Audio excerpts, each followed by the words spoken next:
आपका स्वागत है हमारे चैनल वीकेंड क्लास चैनल में। और आज हम लोग बात करेंगे नेट के जो एग्ज़ाम है आने वाला उसके बारे में। तो नेट की जो परीक्षाएं हैं ये क्यों होती हैं? ये होती हैं असिस्टेंट प्रोफेसर जो डिग्री कॉलेज के लिए, तो उनके लिए ये अनिवार्य योग्यता है। और इसमें बैठने के लिए आपको एमए में जिस सब्जेक्ट साथ दे रहे हैं उसमें मिनिमम जो है वो 55% होना चाहिए। तो 55% अगर आपका नंबर है तो आप नेट के एग्ज़ामिनेशन में बैठ सकते हैं। नेट की जो एग्ज़ाम है वह NTA नेशनल टेस्टिंग एजेंसी द्वारा कराए जाते हैं। और ये इस बार जो है 21 से 24 सितंबर के बीच में कराए जा रहे हैं। पहले ये जून में होने थे, लेकिन कोरोना पेंडेमिक की वजह से इसे पोस्टपोन कर दिया गया और अब वो सितंबर में होंगे। अब हम लोग जिस सब्जेक्ट की बात कर रहे हैं वो है सोशियोलॉजी। सोशियोलॉजी का जो कोड है वो है 05। अब जो सोशियोलॉजी का जो कोर्स है इसको काफ़ी हद तक चेंज कर दिया गया है। तो सबसे पहले जो हम लोग बात करेंगे इसके रिवाइज सिलेबस के बारे में। अभी जिसका रिवाइज सिलेबस है ये 10 यूनिट में इसको विभाजित कर दिया गया है और ये बहुत चेंजेस से भरा हुआ है। अब जो इसकी पहली यूनिट है वो है सोशियोलॉजिकल थ्योरी। तो थ्योरी में आप लोग जैसा कि जानते हैं कि थिंकर्स के बारे में बात होगी। तो सबसे पहले जो बात होगी वो है क्लासिकल सोशियोलॉजिकल ट्रेडिशन, मतलब क्लासिकल थिंकर्स जो इनके फाउंडिंग फादर्स हुआ करते थे। तो जो फाउंडिंग फादर्स कौन कौन से थे? डर्खीम, वेबर और मार्क्स। इसके बाद जो है, अब देखिए यहाँ से थोड़ा सा अंतर जो है पहले और अब में अंतर करना शुरू किया है। पहले अलग अलग जो है इस तरीके से नहीं देता था, अब की बार जो है बिल्कुल क्लासिफाई किया है। स्ट्रक्चर फंक्शनलिज्म और स्ट्रक्चरलिज्म। तो ये जो है ये पहले अलग से नहीं था स्ट्रक्चरलिज्म, लेकिन इस बार जो है ये अलग से है। तो ये अंतर है। तो ये किसने टोटल इसमें किसके किसके कंट्रीब्यूशन आएंगे? तो आपको याद रखने वाली चीज़ है कि मेलिनोस्की का आएगा, रेडक्लिफ ब्राउन का आएगा, टैलकट पर्सन्स का आएगा, मर्टन का आएगा और लेवी स्ट्रॉस का आएगा। सभी चीज़ आप लोग पढ़ चुके हैं। इन जितने भी थिंकर्स हैं इनके बारे में आप लोग जानते हैं, पांचों थिंकर्स के बारे में जानते हैं। बस जो है इस बार दिशा जो है वो अलग होगी। तो ये हम लोग आगे डिस्कस करेंगे। अब इसके बाद आएंगे ये जो थोड़ा सा इसमें एक थिंकर ऐड भी किया गया है और जो इसका पर्सपेक्टिव है वो चेंज किया गया है। तो यह है हर्मेनेटिक एंड इंटरप्रेटेटिव ट्रेडिशन। तो इस बार देखिए हर चीज़ बड़ा स्पेसिफिक कर दिया गया है। तो इसमें कितने 6 थिंकर्स हैं? George Herbert Mead, Karl Mannheim, Alfred Schutz, Harold Garfinkel के बारे में आप लोग जानते ही हैं, एर्विंग गॉफमैन और क्लिफर्ड ग्रीड्स। ये जो क्लिफर्ड ग्रीड्स हैं इनका पहली बार नाम आया है एज अ इंडिपेंडेंट थिंकर। सो इस बार वी कैन एक्सपेक्ट कि इस बार क्वेश्चंस आएंगे। अब जो है अगला आता है जो सोशियोलॉजिकल थ्योरी के अंतर्गत, वो है पोस्ट मॉडर्निज्म, पोस्ट स्ट्रक्चरलिज्म और पोस्ट कॉलोनियलिज्म।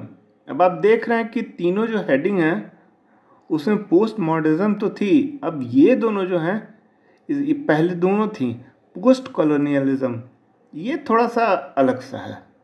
तो इनमें जो है कुछ थिंकर जो ऐड हुए हैं, एक तो एडवर्ड सेड, ये जो है नया ऐड हुए हैं। इसके अलावा जो थे वो करीब करीब पहले से ही थे। पियरे बॉर्डियू थे, माइकल फूको थे, हैबरमास थे, गिडेंस और मैनुअल कैसल्स। इसके अलावा भारतीय थिंकर्स को भी अब इसी में ऐड कर दिया गया है। अब उनके लिए अलग से कोई जगह नहीं है कि इनकी सबाल्टर्न थ्योरी और ये सब। तो 5 थिंकर्स अब रह गए हैं। कौन कौन से वे हैं? महात्मा गांधी, अंबेडकर, राधा कमल मुखर्जी, GS खुरिये, MN श्रीनिवास और इरावती कर्वे। तो ये जो है, जो भारत के 6 थिंकर हैं वो हैं। अब जो पहली चीज़ है जिसके बारे में हम लोग बात करेंगे यूनिट 2 में, रिसर्च मेथड एंड मेथडोलॉजी। तो ये है इसमें कंसेप्चुअलाइजिंग सोशल रियलिटी। तो इसमें क्या क्या है? Philosophy of science, scientific method. अरे सोशियोलॉजी में जो भी मेथड हम लोग यूज़ करते हैं वो कौन सा होता है? साइंटिफिक मेथड होता है। और एपिस्टेमोलॉजी, ये। फिर उसके बाद जो है हर्मेनेटिक ट्रेडिशंस, पहले से था अभी भी है। उसके अलावा सोशियोलॉजी में ऑब्जेक्टिविटी और रिफ्लेक्सिविटी। इसके अलावा ये नया ऐड हुआ है एथिक्स एंड पॉलिटिक्स। ये जो चीज़ है ये एक नया एडिशन, ये टॉपिक जो है ये न्यू एडिशन है। तो इसको ज़रा ध्यान दीजिएगा कि ये न्यू एडिशन है। अब इसके अलावा जो है फॉर्मुलेटिंग रिसर्च डिज़ाइन पहले से था, इम्पॉर्टेंट है। रीडिंग, पहले इसको रीडिंग सोशल साइंस रिसर्च। फिर डेटा एंड डॉक्यूमेंट्स, जो भी डेटा आप कलेक्ट करते हैं, इसके अलावा जो डॉक्यूमेंट्स कलेक्ट कर। अब इसके अलावा इंडक्शन और डिडक्शन, ये पहली बार अलग से ऐड किया गया है। तो ये थोड़ा सा इम्पॉर्टेंट है, इसको देख लीजिएगा। इस पर मैं आप लोग को पढ़ाऊँगा। Induction and deduction, fact, concept and theory, hypothesis, research questions और ऑब्जेक्टिव्स। अब इसके बाद क्वांटिटेटिव और क्वालिटेटिव मेथड्स। तो इसमें क्या क्या आपको पढ़ना है? Ethnography, survey method, historical method और कंपैरेटिव मेथड। अब इसके बाद हम लोग आते हैं टेक्निक्स के बारे में। कौन कौन सी टेक्निक्स हम लोग अपनाएंगे, सोशियोलॉजिकल टेक्निक्स अपनाएंगे रिसर्च मेथड के लिए। तो कौन कौन सी है? उसमें पहली आएगी सैम्पलिंग, फिर क्वेश्चनायर और स्केड्यूल जो हम लोग बनाते हैं, और स्टैटिस्टिकल एनालिसिस, डेटा कलेक्ट करके और उसके बाद जो है उसकी स्टैटिस्टिकल एनालिसिस हम लोग करते हैं। फिर ऑब्जर्वेशन, उसके बाद इंटरव्यू और केस स्टडी, फिर इंटरप्रिटेशन ऑफ डाटा, जिस डाटे को हम लोगों ने कलेक्ट किया उसको हम लोग इंटरप्रेट करते हैं। फिर डेटा को एनालाइज करते हैं और एक रिपोर्ट हम लोग बनाते हैं। तो ये सारी चीज़ें जो है वो रिसर्च मेथड और मेथडोलॉजी में डिस्कस की जाएंगी। अब इसके बाद आ रहा है यूनिट 3। यूनिट 3 में क्या डिस्कशन होगा? वह है बेसिक कंसेप्ट एंड इंस्टीट्यूशंस। ये बड़ा इंपॉर्टेंट है, इसमें से बहुत क्वेश्चन बनते हैं। तो इसमें सोशियोलॉजिकल कंसेप्ट्स जो होंगे सबसे पहले, वो आप लोग, ये हमेशा पूछा जाता रहा है और पूछा जाता रहेगा। ये सोशियोलॉजी का बेस है, क्रक्स है यही सोशियोलॉजी का। तो इसमें कौन कौन सा है? सोशल स्ट्रक्चर जानते ही हैं आप लोग, culture, status and role, values, norms and roles, network and identity, community, diaspora. तो नेटवर्क और डायस्पोरा ये थोड़ा सा आप लोग देखिए नया ऐड हुआ है, नेटवर्क और डायस्पोरा। डायस्पोरा मतलब जो इंडियन कम्युनिटी जो बाहर जा कर के बस गई है। तो ये जो डायस्पोरा ऐड हुआ है इसके बारे में थोड़ा सा विस्तार से हम लोग पढ़ेंगे, नेटवर्क को विस्तार से पढ़ेंगे। इसके अलावा पर्सनहुड, ये भी नया क्या कहते हैं एडिशन है। हैबिटेट एंड एजेंसी, ये भी नया एडिशन है।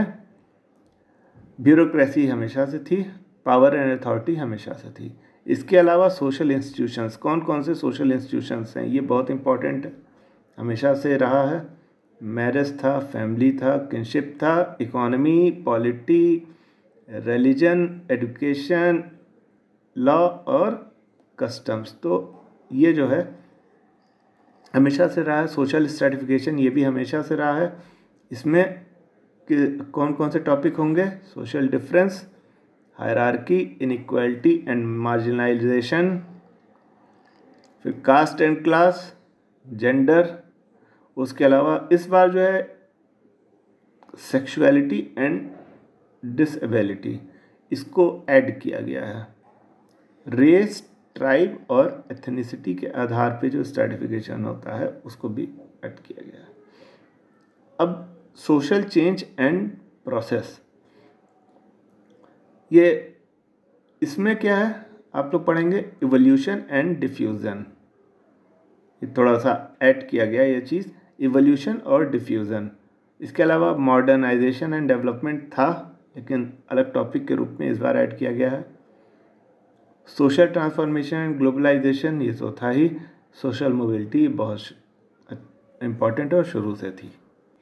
अब इसके बाद आता है चौथा यूनिट, जो कि रूरल एंड अर्बन ट्रांसफॉर्मेशन के बारे में बात करता है। मतलब ग्रामीण और शहरी ट्रांसफॉर्मेशन जो हुआ है उसके बारे में हम लोग बात करेंगे इस यूनिट में। तो इसमें पहली बात ग्रामीण और शहरी समाज के बारे में बात की गई है, जिसमें कास्ट और ट्राइब सेटलमेंट्स, उसके अलावा एग्रेरियन सोशल स्ट्रक्चर और emergent class relation, land ownership and agrarian relations, उसके बाद डिक्लाइन ऑफ एग्रेरियन इकोनॉमी, मतलब जो ग्रामीण अर्थव्यवस्था थी उसका जो डिक्लाइन है उसके बारे में हम लोग डिस्कस करेंगे।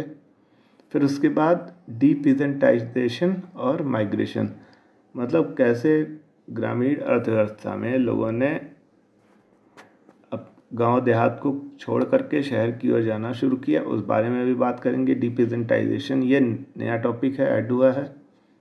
इसके अलावा अग्रेरियन अनरेस्ट और पीजेंट मूवमेंट्स, फिर चेंजिंग इंटर कम्युनिटी रिलेशन और वायलेंस के बारे में बात करेंगे।